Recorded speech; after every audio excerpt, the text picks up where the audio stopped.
Hello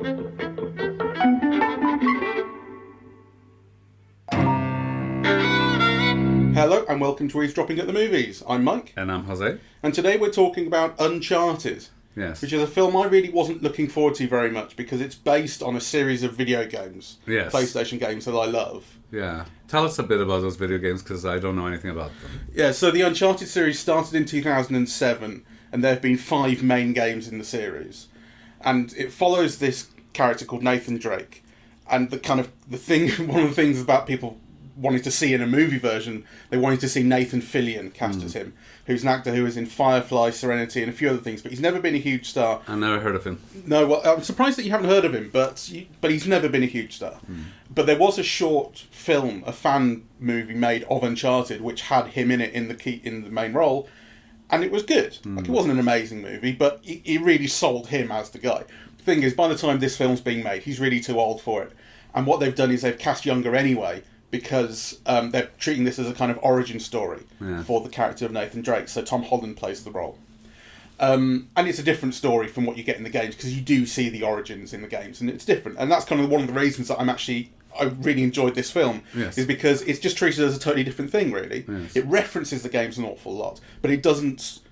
It's so different in so many ways that you just go, this is a totally different thing. It's a different treatment of the same material, in a way. And yet you said at the beginning of the film, which starts with lots of things falling off this airplane, including Tom Holland hanging on for dear life, is a staple image from the games. Yeah, so I was just showing you a scene from Uncharted 3, which was probably 2011 or so, where the main character, Nathan Drake, is having a fight on a cargo plane, and then he pulls the cord and opens the back of the plane, or actually the other guy opens the back of the plane, but either way, he pulls the cord, all the cargo starts flying out, it's hanging on for dear life, and he's hanging on to it for dear life. And this is a scene that is directly redone in the film. And the film is doing quite a bit of this, so there are other scenes which are taken from other games. So particularly Uncharted 4, which is about this search for kind of pirate treasure. The end of the film is the same in some ways as the end of that game, where you find this pirate ship in a big cave. It's beautiful. And also the auction scene here, where they're having to steal this cross, is basically the same as something in that game as well. So is it like an amalgamation? Is the film an amalgamation of the different games, or? Yeah, to an extent. And it's taking the same kind of raw material and building something slightly different out of it. So when I talk about the casting, one of the things that was kind of worrying was the character of Sully in particular, who is Nathan Drake's mate. He's his older friend, and they go treasure hunting together. And in the games, he's like 60-odd, and he's got white hair and a big moustache and a big cigar, and he's chomping all the time. And I always thought a good piece of casting for that would be... who's the guy who played J. Jonah Jameson in the Spider-Man movies? J.K. Simmons. Like, he has that same kind of thing to him. And one of the ways that they play off each other in the games is that Sully is really all about the treasure, and he's not really about the adventure, and he's not about the intellectual pursuit, which Nathan is. Like, Nathan has this aspect to him, which is he loves the stories. All these games are based on these legends, and they're real legends. You can't, you won't learn a lot from the games, but you can actually learn a little bit about kind of ancient cultures and ancient stories and things, or these legends from the past. So you have, like, the Gunsway heist is what Uncharted 4 is based around, which is this historic kind of pirate heist, and then it leads to this lost city. They're always finding lost cities and lost empires in these games. So they come across Libertalia in that one, which is this fabled pirate city that the pirates all set up so they can enjoy their gold in. You find it in that game, and it's fantastic. They reference Raiders of the Lost Ark in the film, and it's This is something else interesting. I mean, I'm all over the place, but I was thinking about when I was talking to Russell on his podcast, Not Just for Kids, probably in the last year or so. We've done a couple of Indiana Jones movies, and one of the things that I brought up on that podcast with him was how much it reminded me of the Uncharted games. And obviously the Uncharted games build off Indiana Jones in a big bad way. And one of the things that really reminded me of it was the use of the notebook, which you see here as well in this film. The use of the notebook is kind of key in those games, because it's all about, like, you get like Francis Drake's notebook and all the notes that he kept, and you have to try and decode them or work out what he was saying, and you find these maps and they link to other things and blah blah blah. And there's this intellectual pursuit to the whole thing, which is part. I mean, there's a puzzle solving element to the games as well, right? So you're not just fighting people, and exploring, but you're also trying to solve a puzzle to get under the crypt and blah blah blah. Again, you see that here. And so, in that podcast, I was thinking, God, it reminds me so much of Indiana Jones. And then watching this film makes me think of the differences between this and Indiana Jones, particularly in that Indiana Jones, the character, is a professor, and here they're treasure hunters, and so there's this aspect to these characters which is criminal, which I never really thought about before until seeing this today. Gleefully criminal, because actually our introduction to the Tom Holland character is him and his brother sneaking into this house to steal something and coming across the map. And then when you see him 20 years later in the present or whatever, what you see him is stealing a bracelet. Yeah. Right? Yeah. So he's a grifter and he's on the make. But yeah, you're right, it's gleeful, right? And these are fun criminals. There's an interesting thing in the games which doesn't come up here at all, really. The games led to this. They were some of the games in the world that led to this term ludonarrative dissonance. And the idea of that is ludo is play, yes. and narrative is story. And dissonance is the difference between them. So what happens in the Uncharted games, which does not happen here to any appreciable extent, is there is a lot of murdering. Like you're basically... The structure of the game and the film, games and the film, is fundamentally, broadly very similar. You've got Nathan and Sully, even though this is where they're meeting in the film. Normally they're just together already. They're on the look for this treasure. They're following a story, they're following a map, they've got a little bit of a clue, and then one clue leads to another, leads to another, leads to another. And you've also, on the other side, got a big bad villain, who is here played by Antonio Banderas. It's fabulous. Yeah, he's lovely in it. Who has a lot of money, a lot of power, and they want this stuff because they want more money and power. And they've hired some other treasure hunter, who these two already know, because treasure hunters go in the same circles or whatever. So, you have Chloe and whatever here. And then they face off against each other throughout the game and so on. So broadly, they're kind of very similar. But the thing is that in the games, you have the big baddie, and they have their minions, hundreds, thousands of these guys who come after you. And so what will happen is you'll go to a new place, you'll go to like the castle in Scotland or the ancient city in the desert or whatever, and you'll find what you're looking for, and then straight on your tail come all the baddies. And then it's your job to fight your way out of there. And so you shoot hundreds of these guys, and yet Nathan and Sully are still charming, friendly, lovely, And so there's this thing that started where it's like people started to question, like, that's where this term came from, ludonarrative dissonance, the difference between what you are actually doing in the game, which is being a manic mass murderer, and what the story is telling you, which is these guys are fun, and they're lovely and charming. The film handles that. Well, it's not something that you get here very much at all. Yeah. It's a 12A, there's hardly any killing, there's one death at the start, where the guy falls off the thing, and the start is only showing you what's happening at the end anyway. Yeah. Where the actual action is taking place. And all of the death, for the most part, is people falling off a high place. And you never see them like splat. To the point where when they were shaping up to have a physical fight on the pirate ship, and Sully gets a sword and Nathan gets the dagger, you're thinking, there's no way he's going to use that dagger. Like it's not possible. It's not going to happen. So why are they even trying to sell it? It's like the film is not interested in that at all. So that's a big difference. The film doesn't try to address, the possibility that this is going to be violent in any way. It's not. But yeah, we should probably say what the film is about, I suppose. Yes. So this is, as I say, kind of an origin story for Nathan and Sully and their partnership. So Nathan, it brings in so much stuff in the game. So Nathan has a brother, and his brother, it turns out, has been working with Sully, and his brother, Sam, has gone, quote unquote. That's what we're told. And so Sully has gone looking for Nathan because he thinks Nathan might know what Sam knew, get him involved in the treasure hunt. And if I could say something about that, I thought that was really important because, in some ways, this is kind of quite a standard treasure hunt adventure story. But the film begins by rooting it effectively in this loving relationship between the two brothers, which I think anchors the film in a slightly different area that becomes important. Yeah, absolutely. And having come from the games, you didn't even know for the first 3 games that Nathan had a brother. They introduced him in the 4th and then gave him this whole kind of tragic backstory and things with the brother. It's not exactly the same story either, but he has this brother and so on. But yet, so in the games, the relationship he was always rooted in was Nathan and Sully, and also Nathan and Elena, who's not here at all. Elena is in the games Nathan's love interest, and there's more of a love interest thing going on with Chloe here. Yes. Who does appear in the games, and that's by the by. Like the thing about Elena is that she shows up when Nathan is already treasure hunting, and they get together as a grown-up pair. So it makes sense that she's not showing up here. It is something that you miss a little bit as a fan of the games, but that's not the story it's telling. But that central relationship, you're right, it's always set in this film as the search for his brother. It's the longing for his brother, which is really important. And it's something that I really liked, in fact. And I was so nervous about the casting because, well, nervous is not the right term, but just so I had no expectations of it because I do like Tom Holland and I like Mark Wahlberg, but just knowing the games, I thought, oh, these guys aren't going to fit. And I really liked them both. Yeah. I mean, I have mixed feelings about Mark Wahlberg because actually I don't like him. But I kind of do. Yeah, so it's a weird thing because, I mean, I would never go see a film because he's in it, really. But he's got a kind of a septic sourness, yeah, that I really like. Yeah, and he's almost always very good, actually. So that might be a dissonance between his star persona and what he represents, and then actually the way he often really is in films, which I do end up liking. And I think this is a film that succeeds on its casting.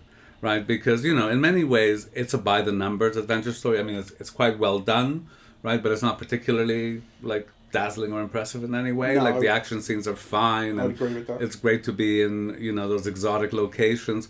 But I think what really makes it special to me is the casting. I think Tom Holland is incredibly charming. I like him much more than I have done in the Spider-Man films, yeah?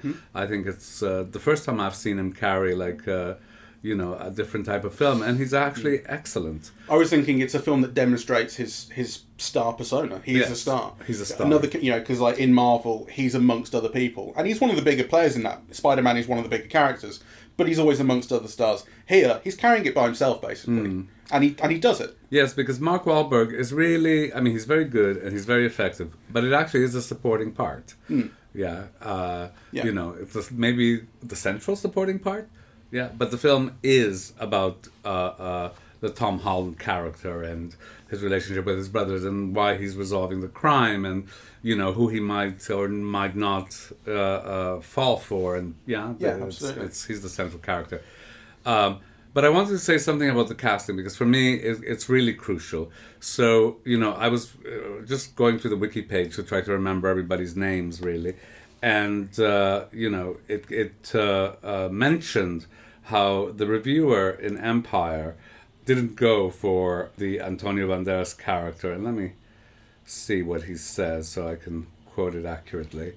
So Nick de Semlien criticized the dialogue between Holland and Wahlberg, opining that it was weak in comparison to those seen in the video games, and called Banderas a colorless villain. Now, I do think that, Banderas' character is underwritten, but all the more reason to have that kind of star casting, because I think he's far from a colorless villain. He's a very kind of dynamic and charismatic villain, and it's Banderas who makes it. He made me laugh or gleeful just, from a turn of phrase or an intonation in the voice, or actually through the raising of an eyebrow. Yeah, he is kind of a star actor in command of those effects. And it's kind of difficult to think what the role would have been without him, actually. Well, what it comes down to is the bad writing of it, the poor writing of it, or the lack of writing for it, really, is what it is. Because I think we saw something similar in his character in the Hitman's Wife's Bodyguard. Yes. He was a villain in that, right? And it's a very similar kind of colourful Spanish villain, but he's basically doing he's doing it himself. Yes. The writing is not really there for it. They've gone Antonio Banderas with his line in colourful Spanish villains can do this, and that's what they've done. Yes. So it works, but I think you do constantly feel the lack of writing in it, though. Yes. The lack of development. Yes, but that's kind of different. So I think this is a film that's made by the casting. Yeah. Right. I think Tom Holland and Mark Wahlberg and Antonio Banderas and the villainess, what's her name? Tati Gabrielle? Who is so charismatic. Tati Gabrielle as Joe Braddock. I think, they make the film. I thought Sophia Ali as Chloe was a bit of a damn squib. Yeah, she's not everything she could be. Yeah, and she lacked the charisma of the others, actually, I think. But I enjoyed it very much. I enjoyed the car chases through Barcelona. I enjoyed the historical dimension, the search dimension of the maps and what the crosses represent, and I love all that stuff. I love all that stuff as well. And it's really nice to see characters interested in that stuff. That's one of the things that I realise is so appealing about the games as well, as I kind of mentioned, is that these characters are not just after the money. Sully is after the money and the treasure more than Nathan is. But basically, there's what Nathan is all about is the history. He loves the history. His name is Nathan Drake, which he believes, he's been told by his parents, as we hear in this film as well, is because he's descended from Francis Drake, famous explorer and so on. Although in the games you do get eventually that no, it's a lie and he made it up himself. But that's also because he wanted to have, he loves Nathan, he loves Francis Drake. He wants to be that. So the thing is, he loves it. He loves all this stuff, and actually, even though it's just a game character or whatever, it's completely infectious. And I think you feel the same thing here. Like, the reason that his brother was involved with Sully in this treasure hunt was because he knows all this stuff, because he loves it just the same. Yes. The reason that Nathan gets involved, he loves it just the same, and he loves his brother. It's a film, unlike so much of contemporary American cinema, it's a film that values knowledge and the pursuit of it, and that values intelligence and smarts. Right, which once was in despair of, because actually American cinema for so long has been almost showing off its stupidity as if, somehow being intelligent or educated is like a crime against humanity or something. Right, so it's nice to see, a kind of a valorization of intelligence and knowledge, and the pursuit of it, and a valorization of history in a film, in an action film. I also want to mention the action scenes. I really love them, actually. I agree with you that they could basically always have been a bit better done. I like them also. But I think there's some real... so there's the one bit where they're going through the church in Barcelona, and they're trying to work... There's this thing about heaven and hell, which is where it's like, that's the puzzle solving. That's where you would be solving that puzzle yourself in the game, And then it leads to this action scene. Well, it's this very interesting thing where they go under this church, and at the bottom is a nightclub in the basement, and at the top of the church, where Sully is a Papa John's, which is a really I was surprised by that, and it's a really nice kind of, you've got this commercialisation of this kind of historical ancient thing where they're looking for all this history, and they've been commercialised in both ways, in both ends, which I really liked. And then in the bar, they turn it into an action scene, and the music pumps up, and it's a quite short-lived because.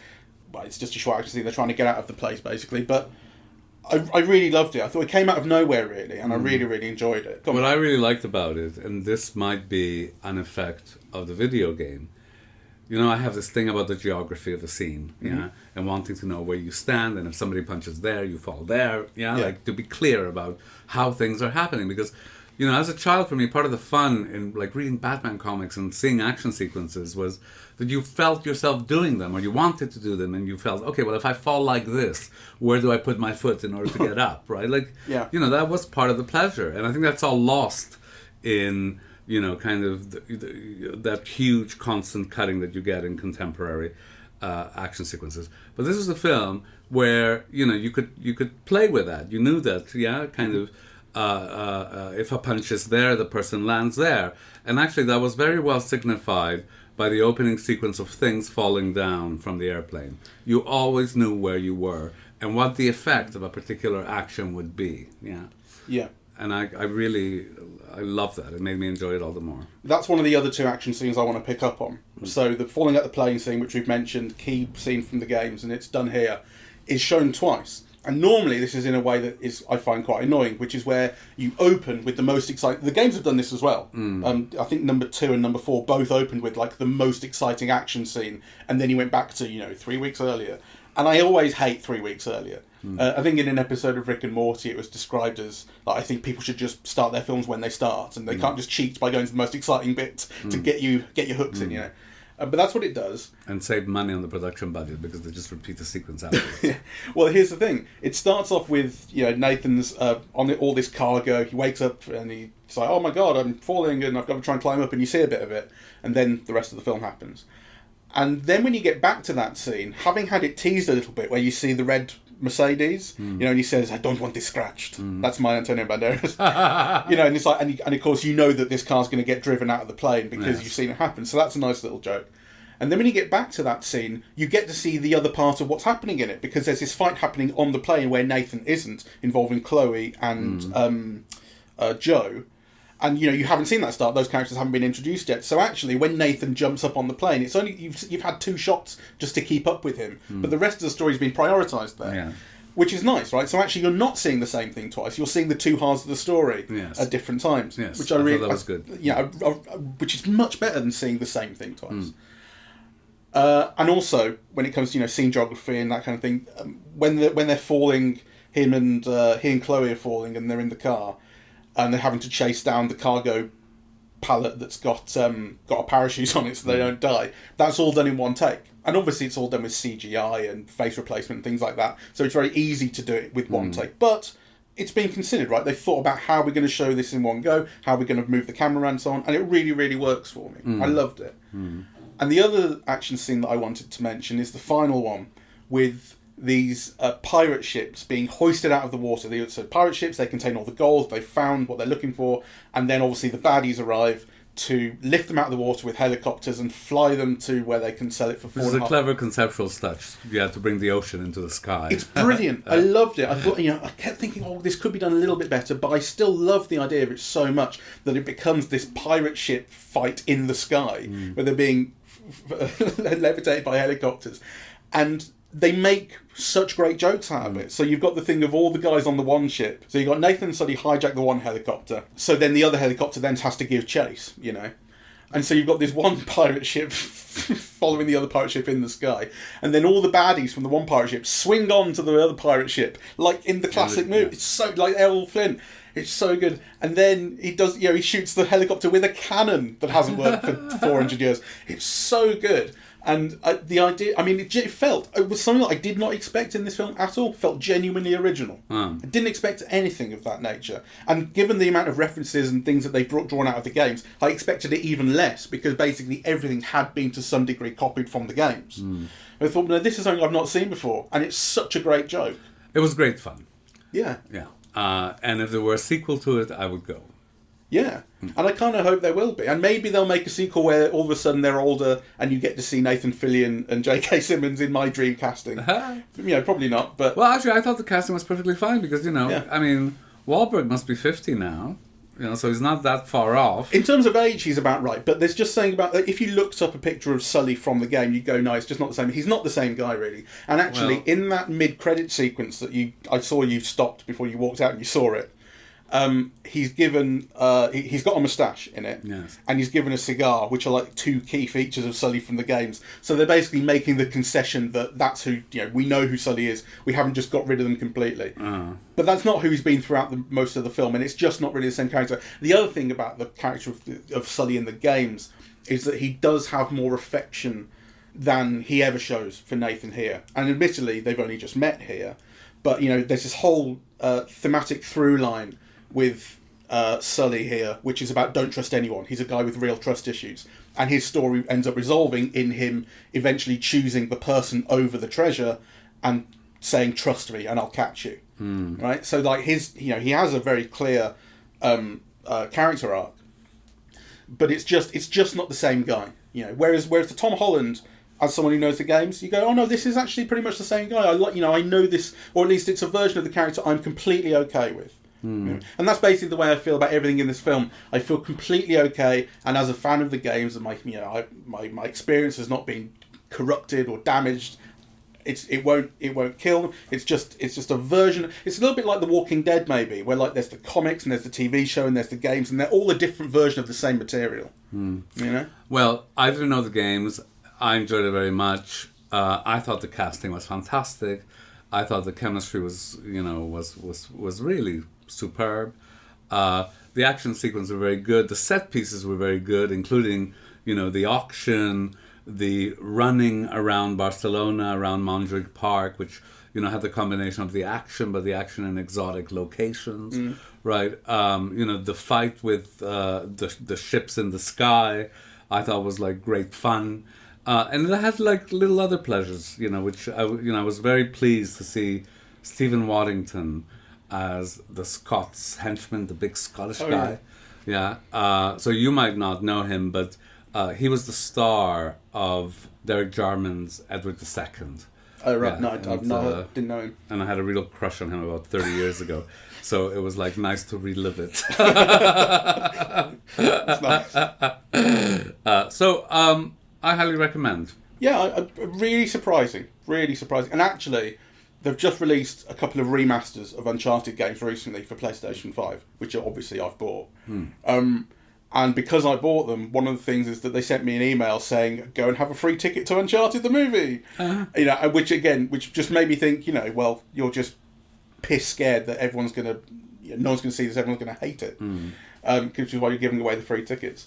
But it worked for me. Yes. It's a totally acceptable, really surprisingly fun adaptation of material that I really like, and just a really good, decent, fun action movie in its own right.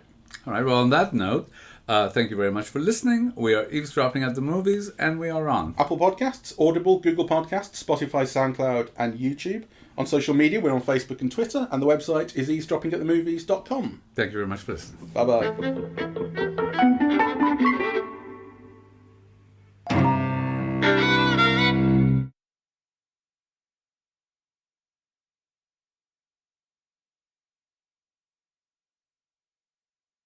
Excellent. Yeah, I kind of dominated that one, I think. But No, I'm glad you did, though. It's fair enough. You knew more about it. I didn't have any problems with that at all. I welcomed it. Yeah. So, I'll tell you the other thing, actually, just quickly, is one thing I was disappointed in, Antonio Banderas doesn't get a very nice death. I mean, it's... Oh, actually, no, I need to say something about that. Okay, well, go on then. Yeah. So, my one quibble with it is that there's a tinge of misogyny in the film. Oh, yeah. I thought.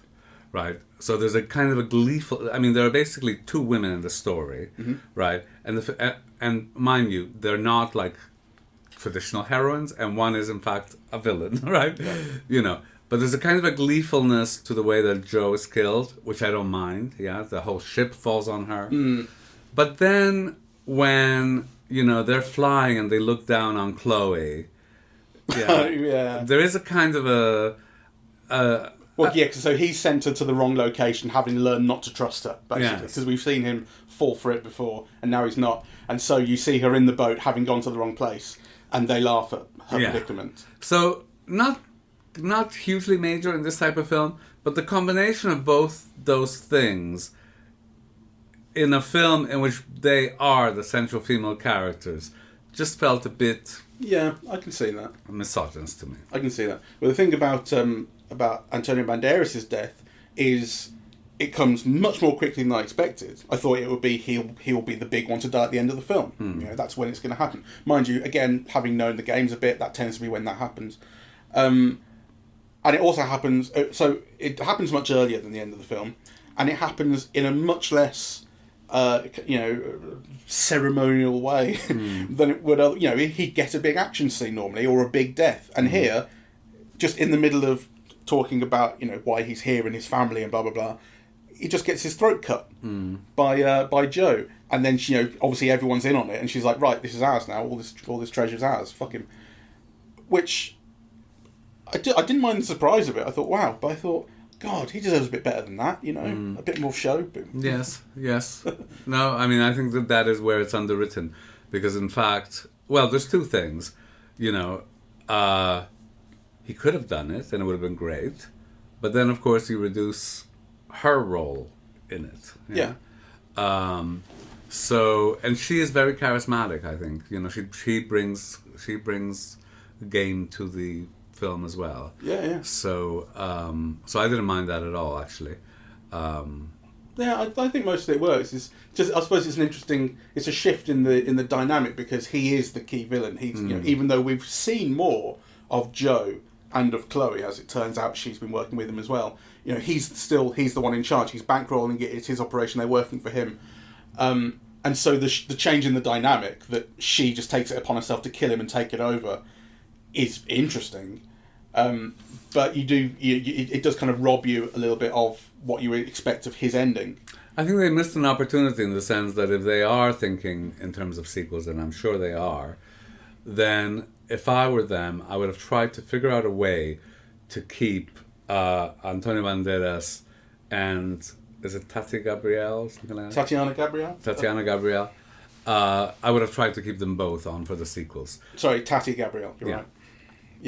Yeah, but it'll be one of those where it changes all the time. I mean, you could, well, if you think about, I mean, you won't know the Uncharted games, but if you think about Indiana Jones, it changes all the time. It's the constant is Indiana Jones and his friends, and the villains change all. Well, I suppose they're normally Nazis. I mean, that might be. They change all the time. Well, and I could see how that also would be an attraction. Yeah, that kind of you bring in a big star name, to be the villain in the next film. I can see how that would work also. Though, in order to attract a big star to playing a villain role, you have to write the characters a lot better than this one was written. Well, they got Antonio Banderas. Yeah, well, yeah, they'd have to do a lot better than that to draw someone else of that caliber or higher, right? Because, Antonio Banderas is not a box office star in Hollywood the way he once was, right? So, and I think, for sequels, you would want someone with a kind of a weight. One more thing I want to say is one thing that I thought didn't work about the filmmaking, which for the most part is kind of competent, if not spectacular. One thing that I thought didn't work very well is the attempts to raise tension through kind of cross-cutting and things. So I'm thinking particularly about the auction scene, and also essentially the whole sequence in the church where the characters are separated. One goes up top, one goes down bottom, and there are these attempts to raise tension. You've only got a certain amount of time. You've got to get the lights out and all that kind of stuff. Just before, so we can steal the cross and so on and so forth. We've got to. You've got to get the key into your keyhole, otherwise we're going to drown. That should be raising tension more effectively than it was. It was, and they missed a lot of opportunities. I mean, when you first see the nun in the cathedral, you think, kind of, people may be watching, people may be coming by while they're trying all this stuff. They could have just built that in, right? Like, and then appears while they're trying to put the key in, or, there was a lot of missed opportunities there, really. Yeah. Well, that was actually one of the bits of what I thought was pretty bad dialogue, where they want to get into the church to, find this treasure, use the keys, and she goes and talks to the nuns, and she says, they're having a midnight mass, let's come back tomorrow. And it's like, okay, I mean, this gives you the opportunity to hang out and get drunk and have your story developments in the flat, but it's pretty lame dialogue. Well, also, my immediate impression was she's lying to them. She's going to show up that evening. Yeah, it could be that as well, yeah. And the other thing is just you're criminals, break in. Yeah. Who cares if there's a midnight mass on?